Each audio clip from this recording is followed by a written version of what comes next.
என்னடா வெஜிடேரியன் ஒரு அளவு வேணாமாடா? கொத்தமல்லி எதுக்குடா இவ்வளவு? ராஜு, நீ எனக்கு தெரிஞ்சு ஃபுல் ரெசிபி சொல்லிட்டேன்னு நினைக்கிறேன். ஆமா. ஃபுல்லா சொல்லிட்டீங்க. அதுல என்னென்னலாம் இருக்கோ பாக்கெட்ல பின்னாடி எழுதிருக்காங்க. Heat the water, put this and something அதெல்லாம் பண்ணிருக்காங்க. மாம்பழம், பைனாப்பிள், மாதுளம்பழம், இன்னொரு கருமா என்னமோ அண்ணாச்சி. ராஜு, அதெல்லாம் வச்சு என்ன பண்ண போற? எனக்கு என்ன சார் தெரியும்? சட்டி சட்டியா ஊற வச்சிருக்காங்க. கொண்ட கடலை, கொண்டையிடாத கடலை, ஜட வச்ச கடலை, பருப்பு. இன்னொன்னு அதுல நான் மைதான்னு எழுதிருக்கு, வீட்டுன்னு எழுதிருக்கு. யாரு அவனுங்கன்னு தெரியல. ரீஃபைண்ட் வீட்டு. ரிஃபைண்ட் வீட்ல மைதா. அப்ப மைதான் எழுதி தொலை வேண்டியதா?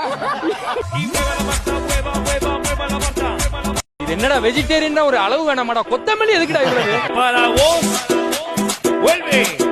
ராஜு, நீ எனக்கு தெரிஞ்சு ஃபுல் ரெசிபி சொல்லிட்டேன்னு நினைக்கிறேன். ஆமா.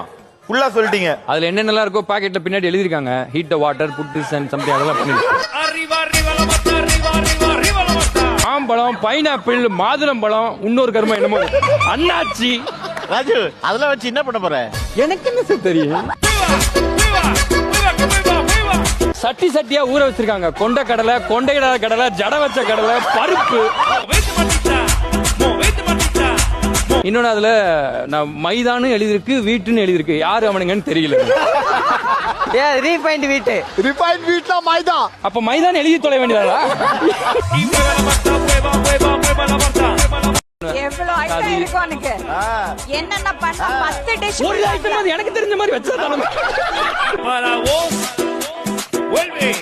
இவ்வளவு பேசுறேடா, ஏதாவது எடுத்திருக்கிய உருப்படியா? தக்காளி கூட எடுக்கல. Ma'am, international cuisine ma'am. கொத்தமல்லி பொடி எடுத்தியாடா? Coriander powder. இருக்கிற கொத்தமல்லி தான் இங்க இருக்கு. கடுகு எடுத்தியாடா? ஒரு கிரீம் சீஸ் எடுத்தியாடா? ஒரு பன்னீர் எடுத்தியாடா? இதெல்லாம் சமையல்ல வரும்னு எனக்கு தெரியாதுங்க. ஒரு வாட்டி உருப்படியா சௌந்தர்யா அழகா வேலை பண்ணிருக்கா, அதையும் கெடுத்து விட்டாங்க. அந்த பாஸ்கெட்ல ஃப்ரிட்ஜையும் சௌந்தர்யாவும் தவிர மீது எல்லாம் இருக்கு.